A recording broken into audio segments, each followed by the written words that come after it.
Welcome back. My name is Matthew Leffler. Some people call me the armchair attorney because it's a trademark that I own. I am so excited for today. I'm excited for you more than anything, but I'm also excited for me. What an amazing week we've had.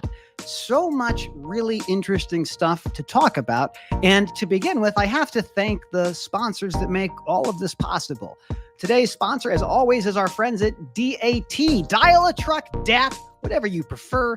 Since 1978, DAT or DAT has been helping truckers find loads. It wasn't easy to move freight 45 or so years ago. It's not easy to move freight now. But the technologies and the tools that exist to help freight brokers and truckers and shippers move things on time, safely, to get freight delivered undamaged, never been a bigger need for that than today.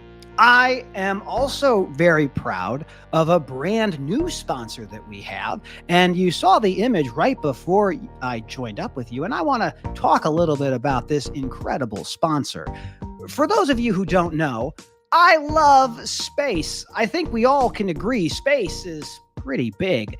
And today's broadcast is brought to you by Ceres, the dwarf planet Ceres, accounting for 25% of the mass of the entire asteroid belt. Ask anybody, it looks like a planet, but in fact, it is not. If you want to be serious about your exoplanets or anything or dwarf planets, you have to understand Ceres. So get serious, get Ceres. Thanks, Siri. Always a great time to have you here. And of course, our recurring sponsor is my disembodied head. Disembodied head, how are you today?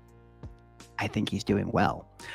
I am jazzed about today. Thank you all for tuning in, whether you're watching this live on LinkedIn, YouTube, or Twitter, or maybe Facebook, or if you're watching this or listening to this on the podcast on Spotify or Apple Podcasts. We appreciate it. We love when you are able to join us. And my goal has always been to bring in interesting people that have a diverse set of backgrounds to talk about this industry that I love and many of us have no ability to escape from. And that is why I want to also call out for anybody who's interested, the Journal of Commerce Inland Distribution Conference, September 30th through October 2nd, 2024 at the Westin Chicago River North, hashtag Inland24. I will be speaking at Inland. I will be talking about non-competition agreements and presumably other legal things that may pop up. But I digress. I am excited. It is a beautiful day.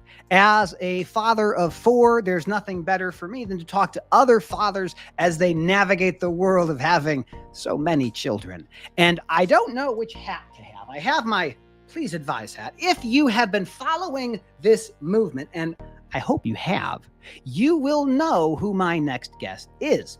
But more than that, I also love parking. Truck Park Club. Oh, Truck Parking Club. I love it. Evan Shelley is a phenomenal guy. Loved having him on the podcast before. But my guest today was recently named Chief Marketing Officer for Truck Parking Club. His name is Reed.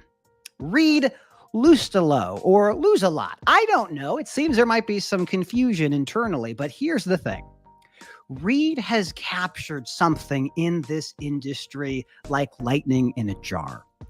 This business, the business of hauling freight on time, undamaged, safely, is difficult. And it's serious. It's a very serious business. But sometimes somebody captures a moment of the zeitgeist and they unveil a community that was just waiting to be assembled. And that's what Reed has done. I first met him at Inland Distribution Conference back in 2023. I had bought one of the hats. I hope you do that as well. We'll put a link to the hats in the show notes. You really should get one of those hats. But I digress. I am excited for all of you. Please, please, please welcome my good friend, Reed Lustelo. Reed, how are you? Leffler, I'm good, bro. This is awesome. I'll be honest. That's of all the podcasts I've ever done, of all the live things I've ever done, that was the most charismatic opening I've seen. So I'm I would expect nothing less from you, by the way. So you've impressed me so far. So let's keep this thing going. I'm happy to be here. Thank you, man. That's very kind of you to say. This is one of those things where it's always humbling for me, right? So I grew up with a speech impediment. I grew up with a lot of issues when it came to communication. And it took a long time, speech therapy and other things, to get to a place where I was comfortable talking into a microphone or talking into a screen. And once you do it for enough, you kind of just get used to it. But I have to ask, for everyone who's watching, who are you and what do you do? That's a big question, man. It's, I've always, I think, leaned into how difficult it is to answer that question. Like people ask me that all the time, and I'll just say whatever. I mean, I used to say just like, oh, I make hats. Like I answer to that a lot of the times. Like even at conferences, people are like, what do you do? And I'm like, oh, I sell these hats. Like that's what I'll say. And so I mean, shoot, man, it might take this whole pod to talk about that, but like I guess my role is a little more concrete, which is good, which is partly why I did it, because I wanted to like actually take ownership of something more than I had in the past. So yeah, now I'm the chief marketing officer of Truck Parking Club, which we'll obviously talk about. Absolutely. But yeah, so you know what? I don't like to go on and on about all the things that I do in one little beat like that. So just let that suffice to be the answer. That works for me. Well, let me ask you this. How in the world did you get into supply chain to begin with? What was your on-ramp into this business? I needed a job out of college. I graduated from Marquette University up in Milwaukee. That's right. There you go. Yeah. So I graduated from there in 2016. And my now wife, but then girlfriend, who not from college, but we had met in elementary school. But anyway, she had moved to Boston, and I was like, "What am I going to do?" But post college, I had no idea what did you study in college? Philosophy. Oh, that's great. Yeah. There was a brief time where I was like, I'm going to go to like law school or something like that. But that was honestly probably just like an excuse for not wanting to even think about it on my part. But I did it, and I ended up graduating in like on time. And I had to take a semester off because I had a shoulder surgery that was pretty intense. But I still wanted to graduate on time. So I studied that because I had all the credits, and then I needed to move to Boston because that's where my girlfriend was going, and I wanted to be around her because we'd spent college apart. And so I did that, and I moved, and I needed a job. And a buddy of mine from college, he had spent the last year working at Echo because he had finished a year before me. Okay. And he was like, hey, do you want a job? Like, you should apply at Echo at the Boston office. And I was like, yeah, sure. Can I curse on this show? I typically, if we do that, I have to put the explicit. Don't worry. Okay, then we'll play it clean. Well, let me ask you. I caught myself, but good. All right, keep going. That's the thing. People who are in this industry, every other word is profanity. It takes effort to kind of filter it out. I want to pull the thread on the philosophy thing. So my background, I was a political science major, and my area that I really loved was political theory, which really was at some level philosophy, like Hobbes and Rousseau and Locke. Like, do you have fond memories of like syllogisms and things?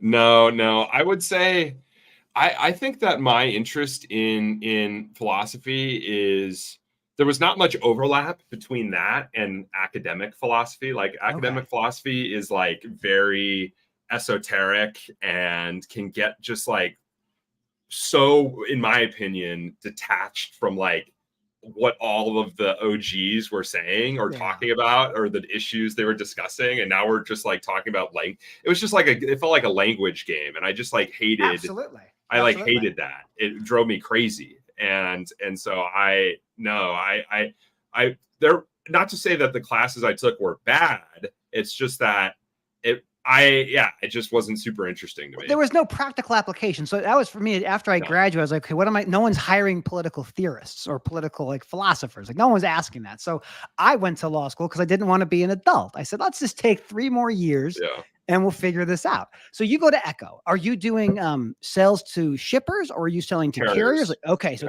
I was doing carrier sales. What is a carrier sales? What does that actually entail?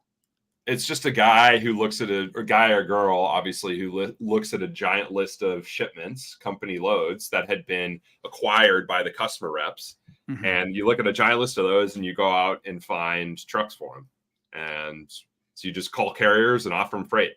Has that changed much since you got in the business of like calling carriers, or is there automation? Like what is the, how's I mean, there's tons of, I'm sure there are tons of, folks I mean, I know for a fact there are people attempting to automate this sort of process, but I guess when I got out of it in 2021,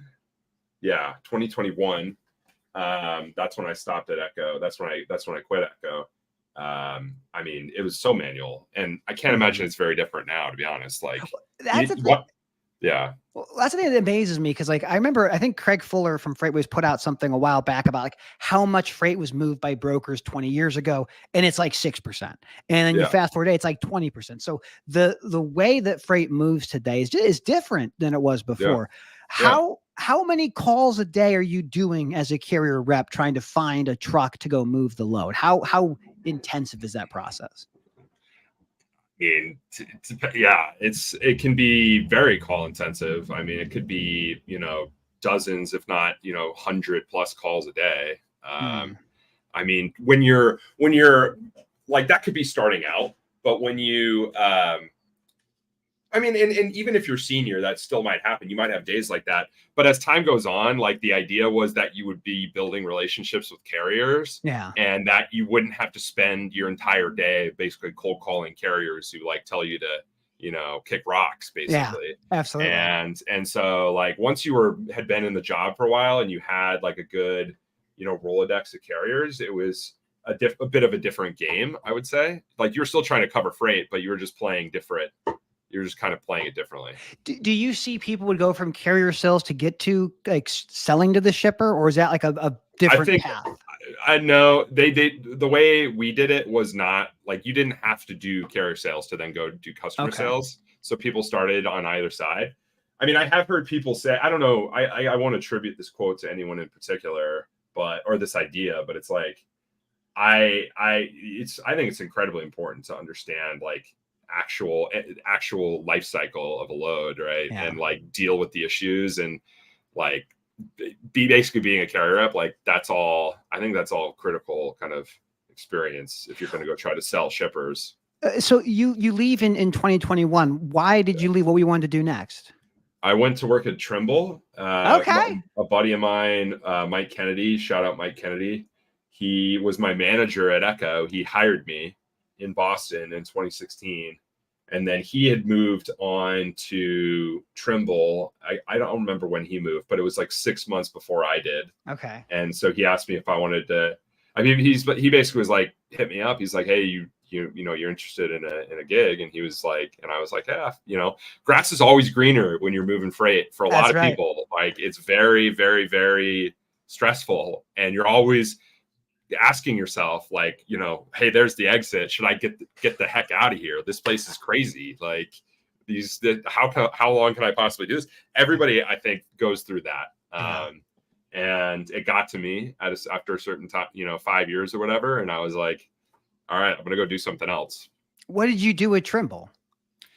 So I worked for Cubics, which was an acquisition that Trimble had made, I think, a year prior to me joining. Okay. And they were a shipper TMS, and we were essentially building. And Trimble historically has made carrier TMSs. Mm-hmm. So TMW, and I know TMW very well. Yeah, exactly. So we were kind of trying to sit as a like we was in this little kind of like marketplace group, and we were trying to sit between the two sides and figure out ways to get Trimble carriers working with Cubic shippers. Essentially, that's what we were doing. That's why. So I used TMT for decades. I was a TMT user for a couple of my customers. So I used to work with Alan Tomlinson or Ronaldo Adler. Like these are some of the integration folks on the TMT side and TMW side.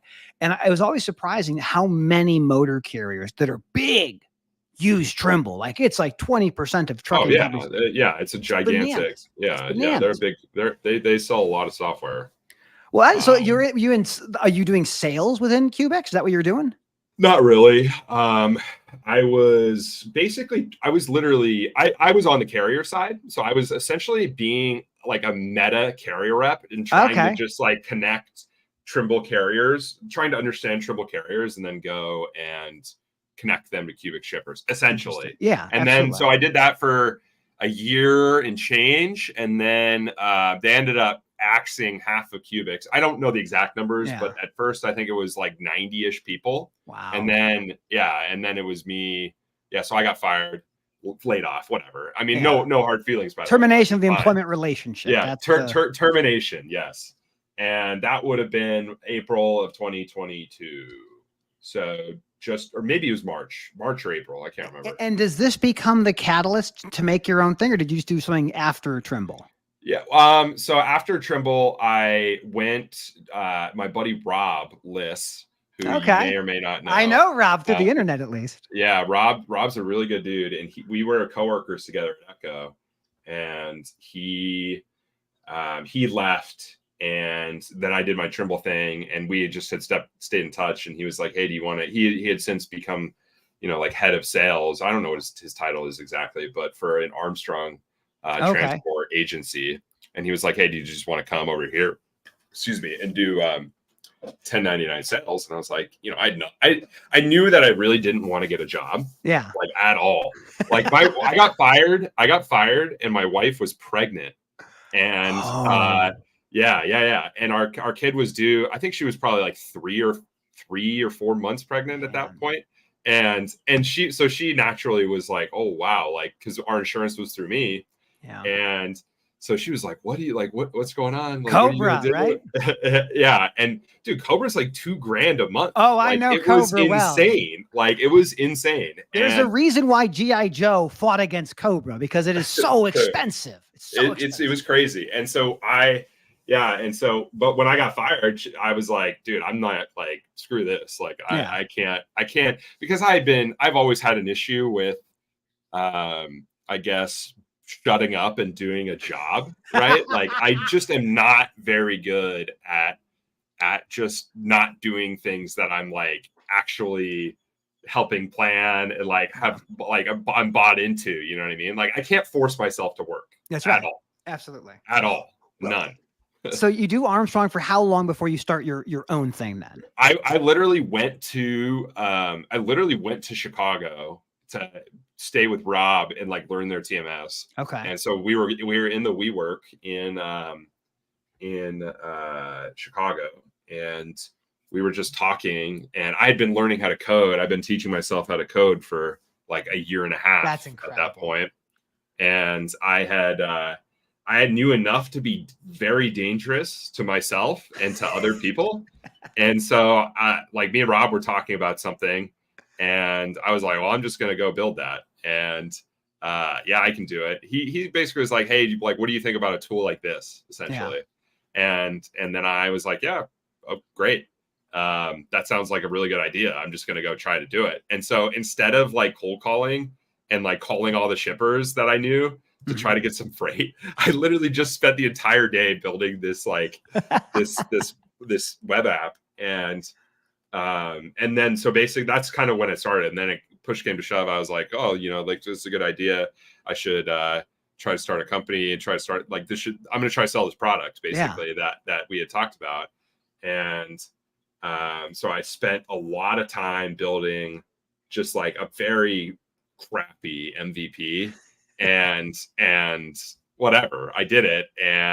But then I tried to sell it to some people, and nobody really was interested in it. And it wasn't very good. I'm being kind of like purposely vague on purpose. Yeah. But I can, at that point is when I switched up. That was Lost Freight, by the way. That's what I called it. And it was a project. It was just like a screw around project at first, but I called it that because my last name is Lost a Lot or Lustelo. And anytime I would make like a project, I would just call it Lost whatever. Oh, like I insert thing after that. But then spelling out freight was too expensive of a domain. It was like $1,200. So I was like, screw that. So I changed the name to FR8 because it it was cheaper. Yeah, it was like $12 or something. Absolutely. What I love about this, so like as I learned about loss rate, it felt initially like a way to help carriers. I mean, it really is a tool, if I'm not mistaken. Yeah, yeah. I mean, it's literally a tool that I cooked up in my brain based on how I worked as a carrier rep, but flipped. Yeah. You know what I mean? Like for carriers to interface with reps. And it's so damn simple. Like it's very, very simple. It's you as a carrier just need to be equipping the people you work with, your customers, your broker reps. Yeah. You need to equip them with the information to load your trucks. Yeah. And you need to make it as simple as possible for Reed at Echo to know where you have capacity and what freight you need and where you want to go. Like that's it. What I love about this story is like you cut your teeth doing carrier sales for Echo, and you're talking to truck drivers every single day. And one of the things that I've always found, so I come from a mechanical background with having mechanics that fix stuff for truckers, but you become like an advocate for the trucker. And Totally. And then you went and spent some time in software, and whether else for say got a non-compete or not, we'll get to that maybe, but you go to work at Trimble, you understand, a version of what shippers need to be working with and how to connect the two different systems of shippers and motor carriers and with brokers in the middle. But then you take that knowledge and you build something for truckers. You actually did it. And like everyone talks about doing stuff, but very few people do the thing. So how terrifying was that process? Yeah. So I just want to clarify and be specific here. I built this first version, which was the thing I was talking about first. I built that myself. Okay. And that was a very, very, very difficult and humbling process. And I'm glad I went through it because I barely got me anything. Like I made next to no money off of it, and it took, months of my time, and I was unemployed. And I didn't, I was buying Cobra for $2,000 a month, and we were about to have a kid. Putting on the credit card. Like, Exactly. I know that life, man. I know that life. Yeah, exactly. And so, but then I had met Jake, who became my Lost Freight partner. I met him on Twitter talking about golf like 6 months prior to that. And then as I was wrapping up the first version, knowing I needed to do something else, I decided about this whole capacity thing that I just explained. Oh, okay. And then I called him, and he's an software engineer. And like professionally, like does it professionally. Like he was working for Shopify at the time. And he was like, and I was like, hey, like this is what I want to do. Like, you want to help me build it? And basically he came in and ended up building the whole thing. So I didn't write any of the code for the current. You were the product owner. Which you helped design the roadmap. Right. Exactly. And that was perfect. Like he did that. I went and did all the other crazy stuff that I ended up doing. That's right. For better or for worse. And so how was it? I believe your question was it scary? You're making a product, essentially while you're trying to find the next set of revenue, whether it's a W-2 or whatever. I mean, dude, it was, I mean, in the moment I wasn't scared. Yeah. But there was a lot of time where I had literally no idea how I was going to make money. Like none. So when did the hats come in? How did you figure out that was the way to really move the needle? So I guess I'll fast forward. So that would have been, in January of 2023 is when we launched the software deal to the carriers. I see. And then I started the Discord because around that, well, first off, Jake and I had used it to communicate amongst ourselves to build the thing. And then I was like, maybe we'll invite users or something to join the Discord, and it'll be like a customer channel, essentially. Yeah, absolutely. And then I just started. Well, I had been active on Twitter, and so I just started inviting people from Twitter, and then it just became like kind of a hangout spot.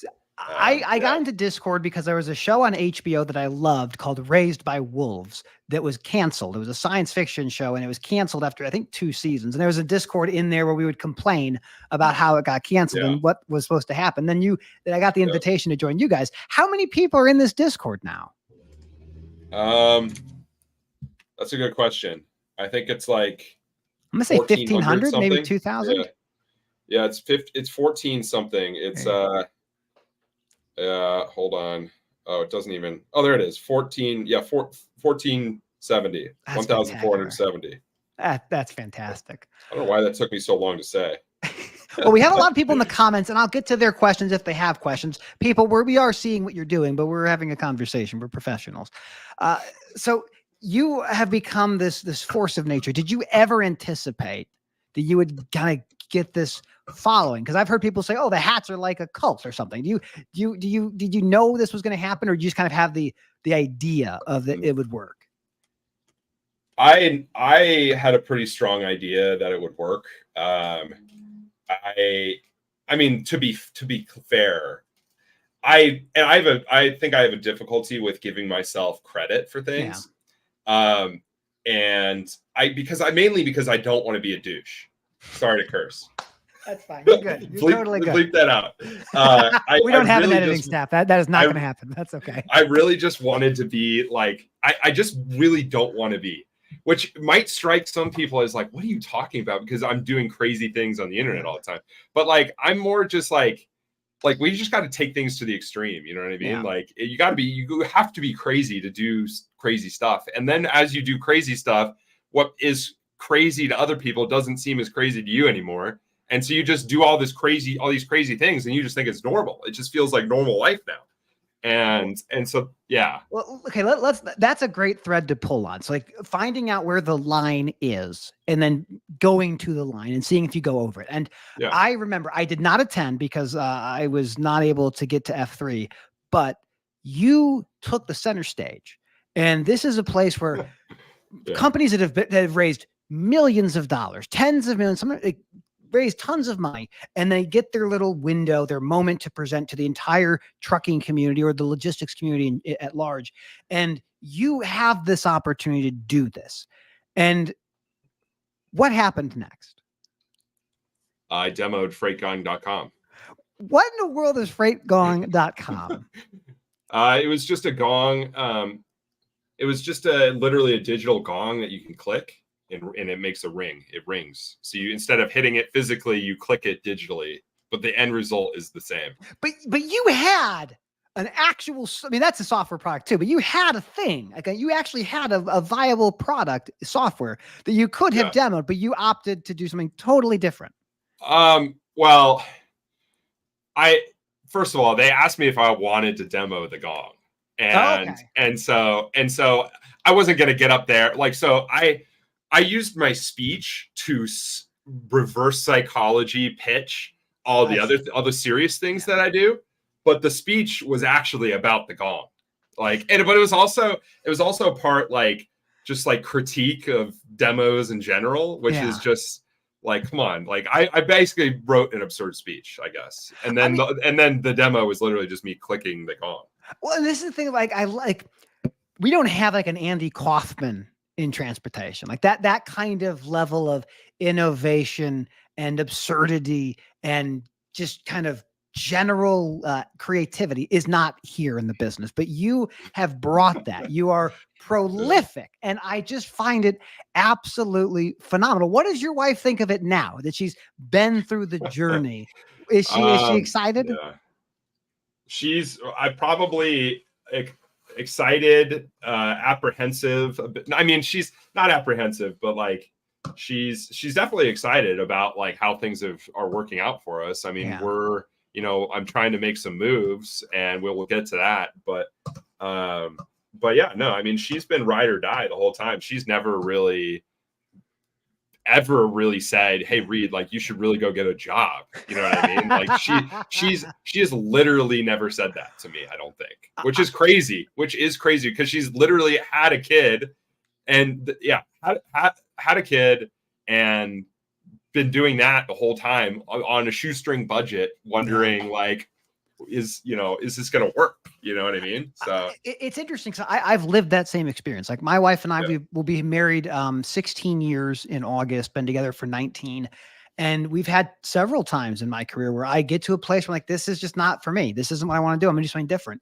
And it's really challenging to have someone who has that faith in you to follow along and be a part of this. It's impossible to do this without that kind of support, I feel. And it's awesome you have that kind of support. So let's talk about Truck Parking Club, because I really want to talk about truck parking. First of all, I love the team at Truck Parking Club. Why did you gravitate to that organization? I met Evan at the Future Supply Chain Freightwave show last summer, Okay. and in Cleveland, and that would have been in June. And I didn't know who he was. I don't think he knew who I was, but we just like kind of hit it off, and we just kind of became friends after that. And I kind of recognized in him somebody who was like pretty kind of dialed in on what he was doing. Mm-hmm. And I, for better or for worse, have always been not very dialed in. Like I have all these things that I'm doing, but I'm never really I don't focus, for better or for worse. I just don't really focus on one thing. And so I was kind of all over the place, going a bunch of different ways. And there are times where I'm like, man, I really wish I could just tell my brain to shut up and just go and just do this. You know what I mean? And just focus on that. Absolutely. But now, I got very much got the vibe from Evan that that's kind of who he was. Mm-hmm. And so I make mental notes of stuff like that about people, people that I'm interested in like doing stuff with or being around, And so we met then, and then he kind of, I don't think he would mind me saying this, but he basically tried to hire me that summer. and I was like, dude, no, like what? Like why would I want to come work with you? Why would I want to come work for you? And I probably said those words to him. But anyway, we started, we just kept in touch, and we've just talked. We see each other at the events and stuff like that. And I started working kind of, I maintained my social shtick and was just all, always posting stuff and just screwing around. And he basically asked if I was at a certain point was like, hey, will you help us with our socials? Yeah. And so I just started, that's kind of how it started. And we were kind of doing that for months. And then it got to the point where the team's grown. Like I've obviously interacted with them on multiple occasions, like more than just Evan. I mean, I've like at F3 last year, I met Hunter was there, Adam was there. I think it was just those three. But anyway, yeah, so I've interacted with the team, and Evan and I have been close. I started doing the social sort of stuff, but then I also started getting a peek. Oh, wow. Like these guys are crushing it. Yeah. Like, and then since the very beginning, with my experience of knowing carriers, especially, like, I think it's hard to sell from my experience as a carrier rep and from my experience as a loss freight. It's very difficult to sell software solutions to carriers. That's right. Especially small carriers. Absolutely. Very, very, very difficult. There is no margin to support anything. And so that's why everything is made for brokers. Yeah. And so since the beginning, part of my cynical tendencies and thoughts was like, man, like I really just don't want to sell something that's for brokers. I really don't want to do that. Like it felt like that's what everyone was doing. A lot of people were like, hey, Reed, like you need to figure out how to charge brokers for this and give it to carriers for free. And I was like, for better or for worse, I was like, I really don't want to do that. Like I really just don't want to do that. And what I like about Truck Parking Club is that it's not that at all. It's not selling software to carriers. You're selling, a solution to a problem, which is I need to park myself. Like I need to park for an hour, or I need to park for a month. Like that's a problem, and matching them with a solution that's also not traditional in the space. Like there is like kind of one off, two off, I've got a parking lot that I'm going to open up, to the public, and I'm going to put signs up, and, maybe they'll be able to drop cash in a box or whatever, or work out a deal, right? That existed, but the marketplace aspect, which was a tried and true model, right? In other domains, be it Airbnb or Uber, like these marketplace businesses exist. So the model's there, the solution is simple, and it's a critical problem. And I think it's the perfect team to do it, because Evan is laser focused as CEO, but Hunter is crazy on social media. It is crazy with content, and is like the perfect person to be like the face of it. Yeah. Right. And then they've also built this like incredible customer service team. Like, and when I say that, like Evan says that, and it sounds like something, oh yeah, of course the CEO is going to say that. Like what else is he going to say? Oh, it's mediocre. Like, it is so true. Like like it is so true. It's so true. Like the reviews speak for themselves. So anyway, I'll take I guess I'm going off on a little tangent there, but why did I choose it? Like, how did this happen? It's because I met Evan. We became friends. He was persistent in talking to me about ways to get involved. I got involved. Then it ended up being like, hey, do you want to do this? Do you want to be the CMO? And what does that mean for me? It means obviously doing way more than just like writing some tweets or whatever. Right. It's understanding a bunch of stuff that I'm interested in, right? Ultimately, in how to grow and like how to take things to the next level, right? How to grow a business, how to grow a product, how to grow a following, how to grow all these things. Like I have to kind of take my understanding of that to the next level and understand the different channels you use to make that happen. So I'm trying to like level myself up, if you will. Absolutely. Yeah. So that was a long way of answering your question. Give me some more questions. What I love about this, Reed, is like from the conversation so far, you get into the freight brokering world, you're helping find carriers to move freight. You talk into the software space. You've touched a lot of things, and you've mentioned like you have this ability to kind of a bunch of different things you can focus on in different aspects you find interesting. This role, this problem ties all of those things together. Like all of these experiences that you've had, like I fundamentally believe there are no accidents. Like everything happens exactly the way it's supposed to happen. And we just have to accept that. And the thing about truck parking, and a lot of people who are watching or listening probably don't know the facts of parking, but the reality is for every 11 trucks on the road, there's one place to park. There are no shippers generally who will allow a truck to stop and park there and do a reset. We expect so much of our drivers, our professional drivers. They have hours of service, windows of operation. And when your ELD is saying you got 15 minutes to find a place to reset, what do? The industry, as you mentioned before, owner ops and small fleets do not have the margin to solve this problem. The big fleets have solved it over the course of, in some cases, 100 years of operation, sometimes maybe a couple decades. So this problem requires someone who understands not just the issue for truckers, but all the components that you have to understand: marketplaces, software, customer experience. And it puts it together. I'll leave as my next question, but I'll mention this other piece. If you look at the American Transportation Research Institute, ATRI, they do these surveys. They do surveys with motor carriers and with drivers, both independent contractors and company drivers.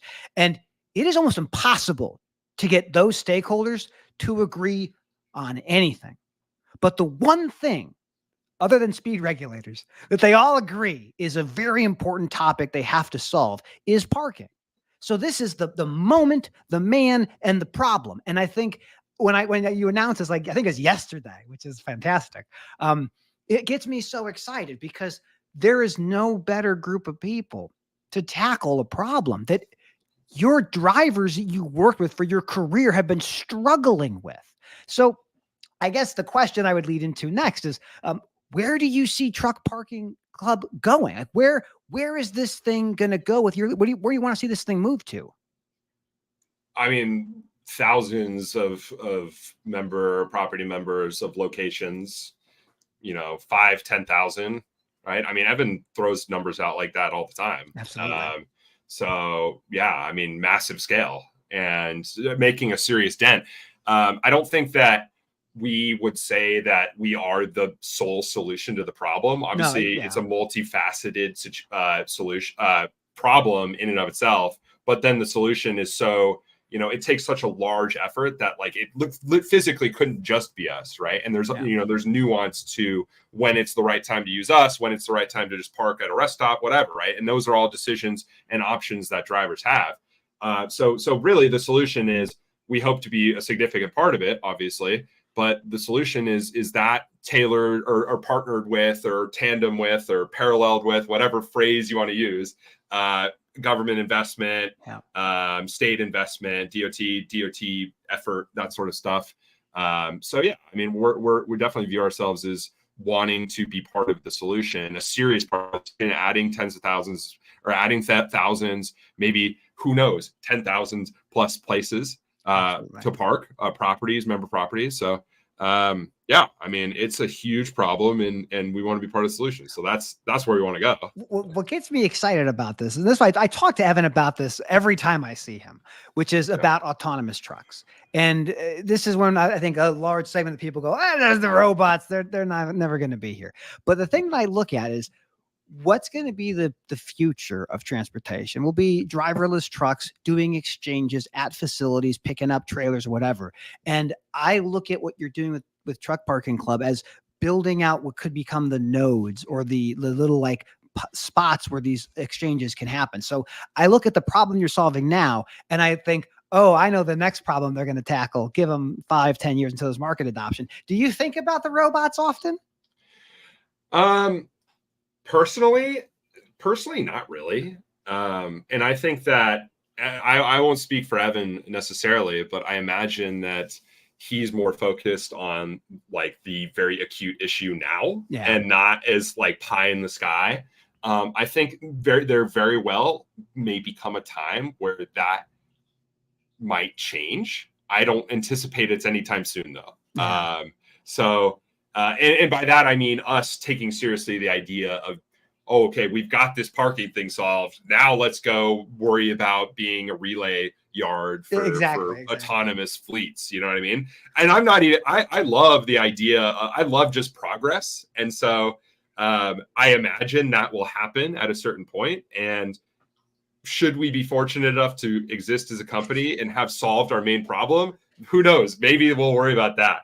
But obviously, who knows? Yeah, who knows? Well, one of the things that Evan and I talked about, and I think this is builds off that point of getting more opportunities for people to park. So when I had my own company, Outsource Fleet Services, I had 5 acres of parking. I'd put damaged trailers I would fix, and then I would actually rent out the space to people who wanted to park. And there was no platform that could aggregate that capacity. Yeah. And so I think this idea of this industrial outside storage, whether there's shops or warehouses that could sublease it, are you seeing grow? I mean, you're still relatively new, but do you see that as another avenue for getting additional parking capacity?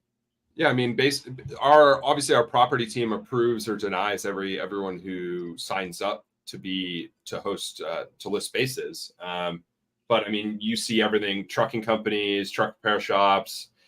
People who do parking now already, like just lot owners,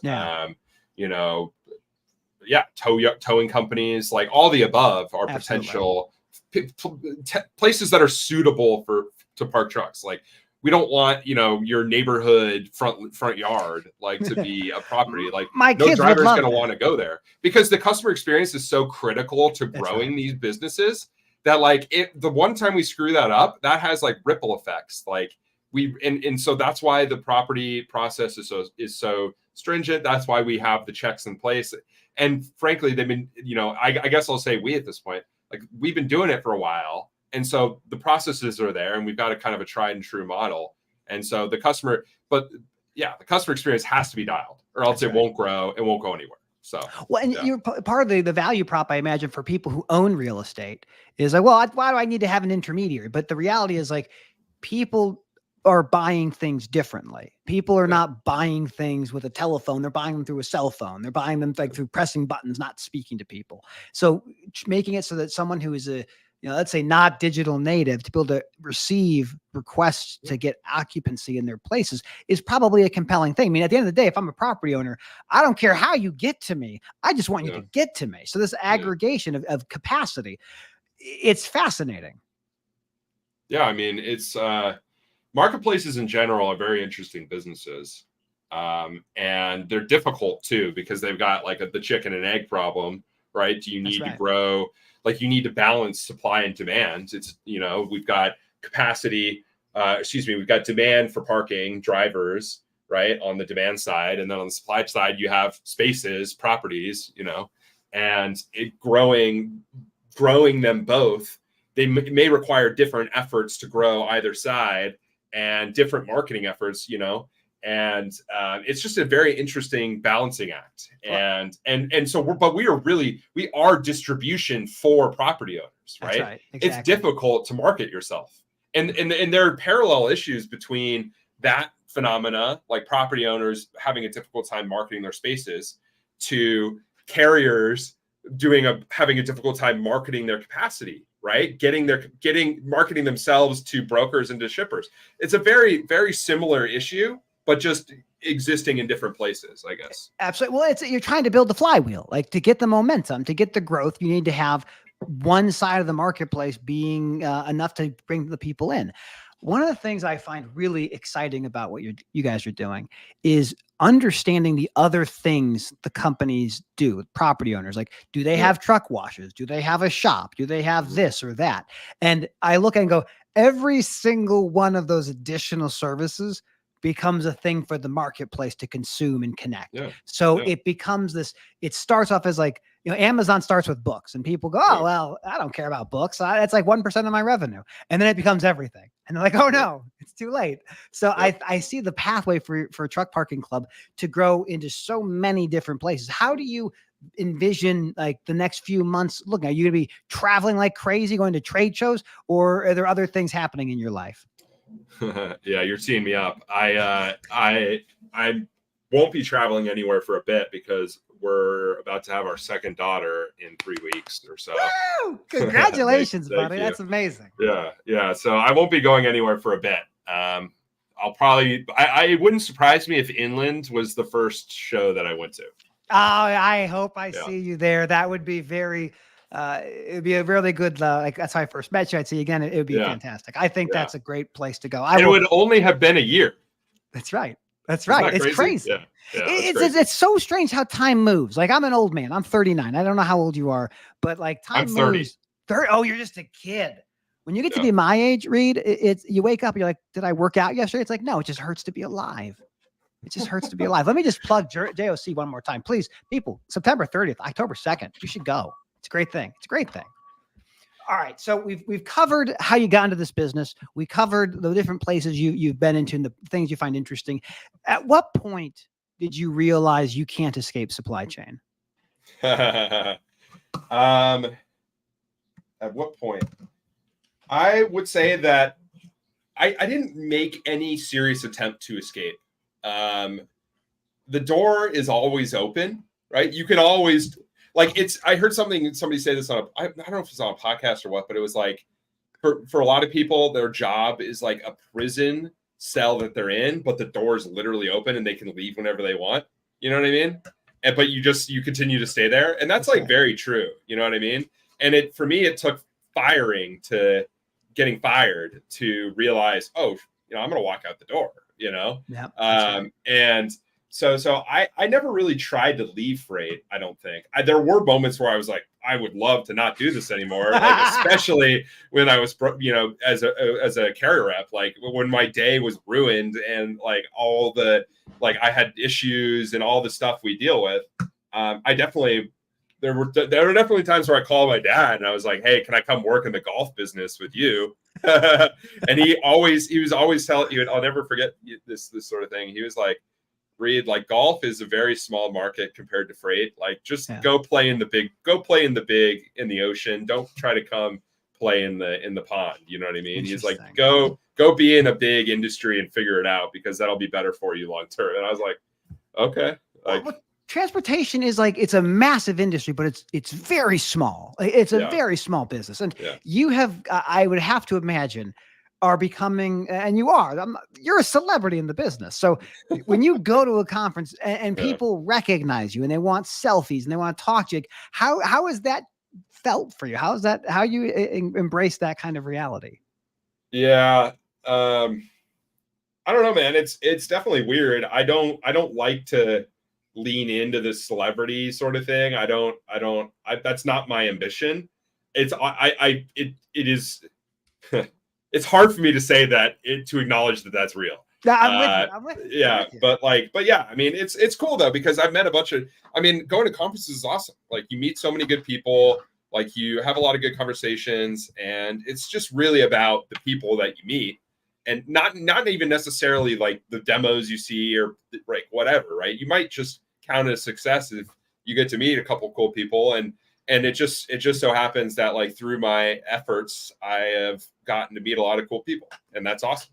And So it's great. Yeah, it's awesome. It takes a level of whether you call it bravery or chaos or whatever to create anything, to create content, to create something. And once you make the decision to create, you become something different to people who view you. They don't know who you really are. They may know a version of you that's been presented. Yeah, for sure. And for sure. I've been in that same kind of boat. Like I struggle with people saying, "Hey, I know you." I'm like, I'm so happy. Thank you. I scream about non-competes on the internet, but I think that what you have built, and you should not be humble about this, but it's important for the persona that we all remain humble.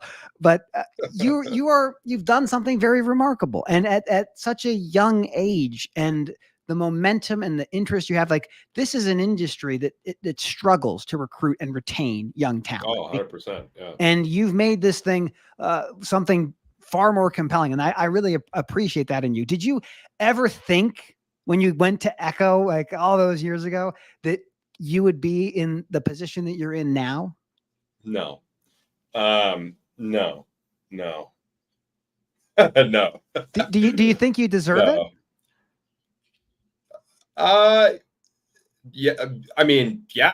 Absolutely. What do you mean? I've done a bunch of stuff. You know what I mean? Like I sometimes I have to snap at myself and be like, hey, wake up. Like, this is crazy. Like what you're doing, like posting memes and selling hats and screwing around and demoing gongs and whatever, right? All these things have been like, nothing's really been planned since I started, but it's all like, I feel like I've been pulling on a thread a little bit. And I think to your point about and it's also like matches my style of humor too, you know, like I've always been kind of a sarcastic, kind of, but not like kind of cynical, but at times, but not wanting to be cynical, you know what I mean?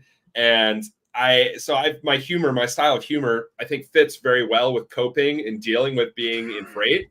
You know what I mean? Like it is, because it is such an absurd thing. That all the absurd things that happen, it's so stressful, all this stuff. Like for drivers, that's true. For brokers, that's true. For like operations types, like if you work in a warehouse, like all these things are true. Like your life is frequently you're frequently encountering just like absurd situations that are stressful. Just to build, like we make everything half a world away. And everything has to get onto a container and put on a boat. And then the boat has to cross an ocean and go to a port and have either a robot or a human being pick the box up, put on a chassis. That chassis and container will go to a warehouse or a distribution center or a break bulk center. And like, that is how it gets to your shelf. That's how it gets to your doorstep. And very few people get a chance to see how the supply chain moves. And when they finally do, they're like, this is like Rube Goldberg. This is like Mousetrap. This is absolutely bananas, but this is a supply chain that we have. Yeah, I mean, and it all somehow miraculously flows and works pretty well, right? Like it works pretty well. But then when you go and do the job, like as a little link in the chain, you just are met with how low tech it often is, how there's no trust in the system in a lot of situations, right? And all this stuff's going wrong, and you're like, holy cow, like it's a miracle that this thing works. Like it's a goddamn miracle. Like this is crazy. It's insane. Like we saw last year, we saw Yellow go bankrupt. We see Convoy wind down.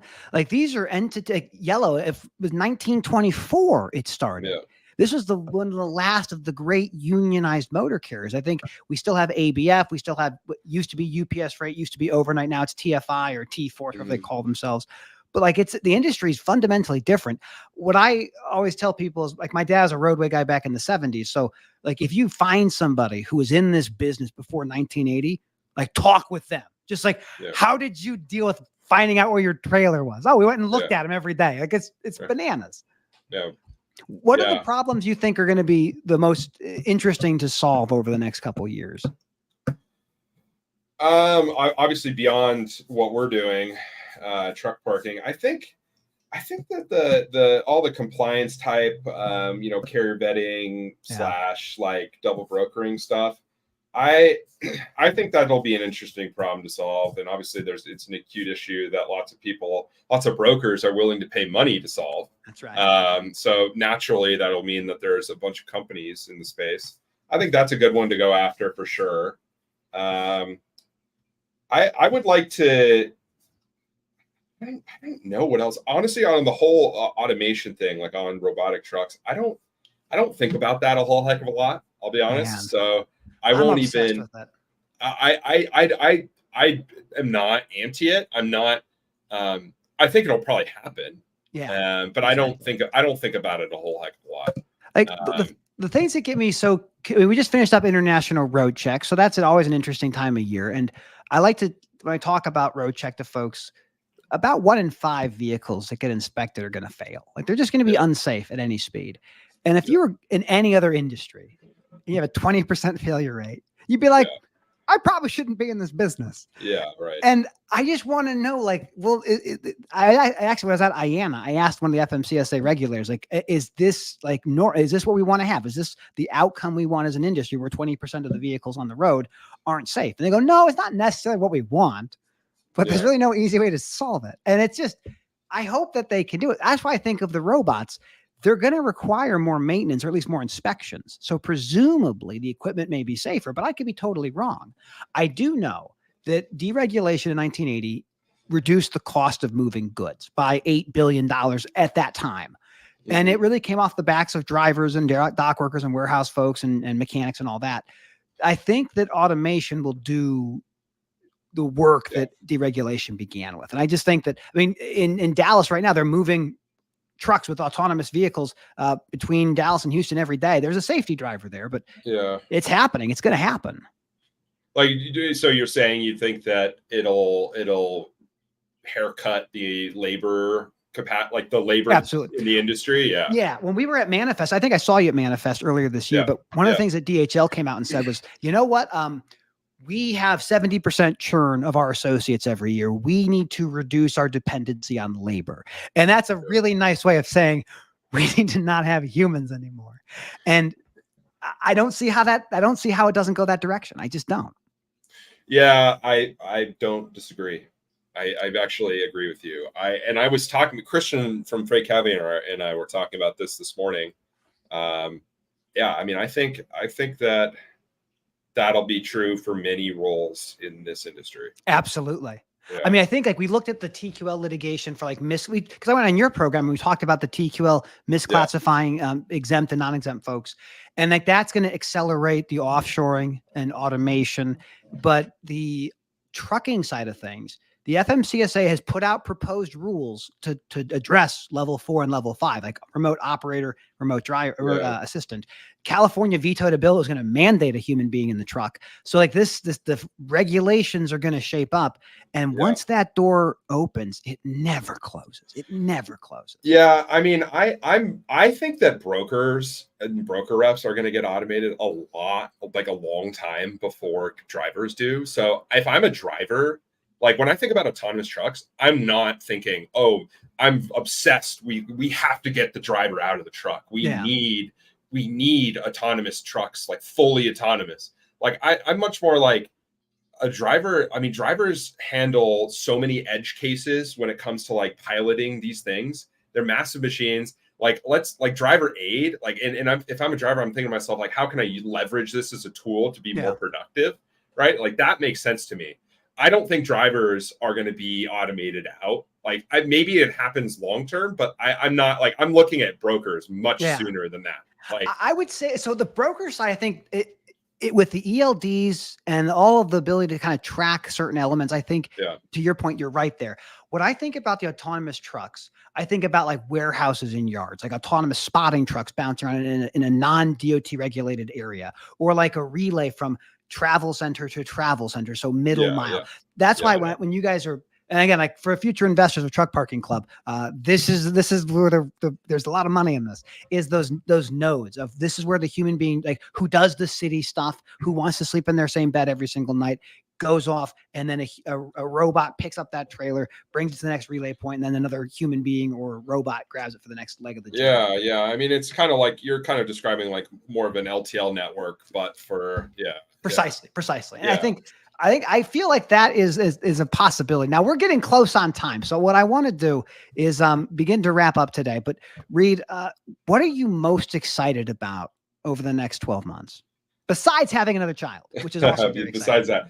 that, I am very fired up to just really attack this new role I'm in and help, take just pour fuel in the fire, essentially. Like, guess I think there's a fire here and we just need fuel at this point. Right. And so I think I'm very just focused and excited on the opportunity. So that's what I'm thinking about. Well, I cannot thank you enough for being able to make some time to talk with us today. I have to always thank our sponsors like Ceres, the dwarf planet in the asteroid belt. 25% of the mass of the asteroid belt is Ceres. It does not clear its orbital path. That's why it's not a planet. It does have hydrostatic equilibrium, which means it is a sphere. That is why it is a dwarf planet. But it's very important to note that this thing looks like a planet. So I just want to make sure we called that out. And then, shout out Ceres. Is that what it's called? That's right. Shout out Ceres. Yeah. It's a great dwarf planet. I really dig it. But Reed, where can people find more about what you're doing? Just follow me on LinkedIn. I'll just keep it simple. LinkedIn or Twitter. Like, you can just type my name in. I obviously follow all my the Lost Freight Discord. We do events in there on Tuesday nights, so you can go there. You could follow Truck Park, follow all the shit. Yeah, I'll link them all. Follow them all. We'll link it all. But also shout out. I'm making these shirts. Yeah, they literally are these giant "Please Advise" shirts.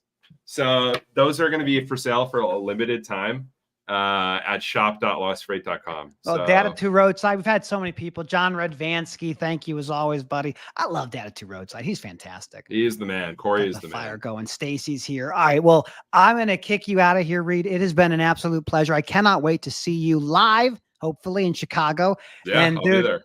I hope you get all the sleep you possibly can. Brace yourselves. Babies are coming.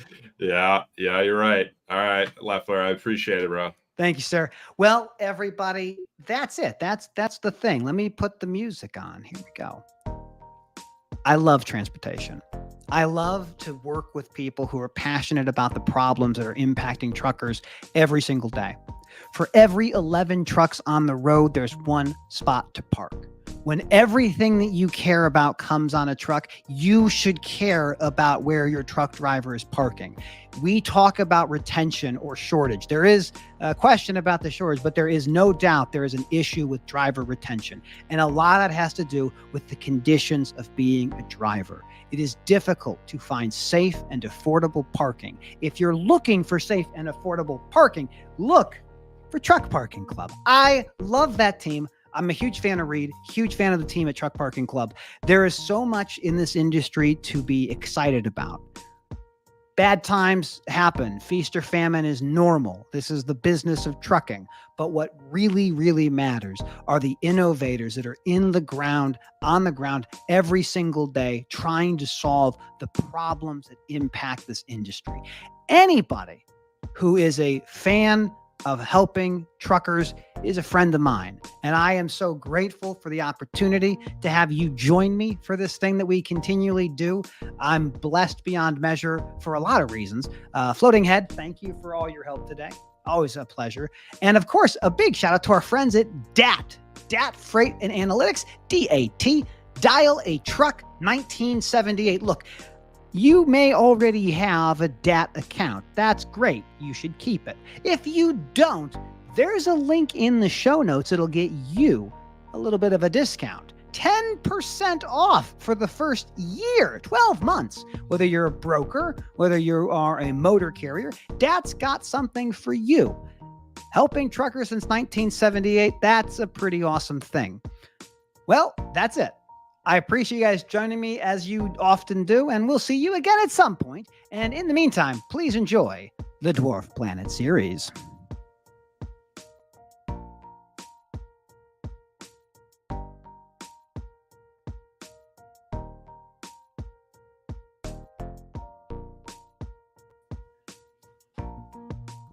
It's seriously so cool. Like, if you think about space, right? Like, it's big. There's a lot of stuff up there. And people were like, why is Pluto not a planet anymore? Well, it's all about hydrostatic equilibrium, clearing out your orbital path. This is what it's all about, folks. And you have to orbit a star. You have to orbit a star. You get those three things and you have yourself a planet. But the thing about Ceres, again, is it's not really that big. It doesn't clear the orbital path. That thing is 25% of the mass of the asteroid belt. Can you imagine it? Probably not. It looks like the moon. It's so neat.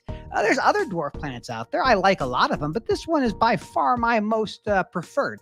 Did you know that the nearest star to us is Proxima Centauri? Proxima Centauri is like 3 light years away. That means if you were taking the fastest spacecraft that we've ever had, it would take you like 30,000 years to get there. That's a long time. You're not going to make it in one lifetime. This idea of interstellar space travel, it's not as easy as people think. It is not as easy as people think. But in the meantime, if you're looking for a dwarf planet to call your favorite, I highly recommend you consider Ceres.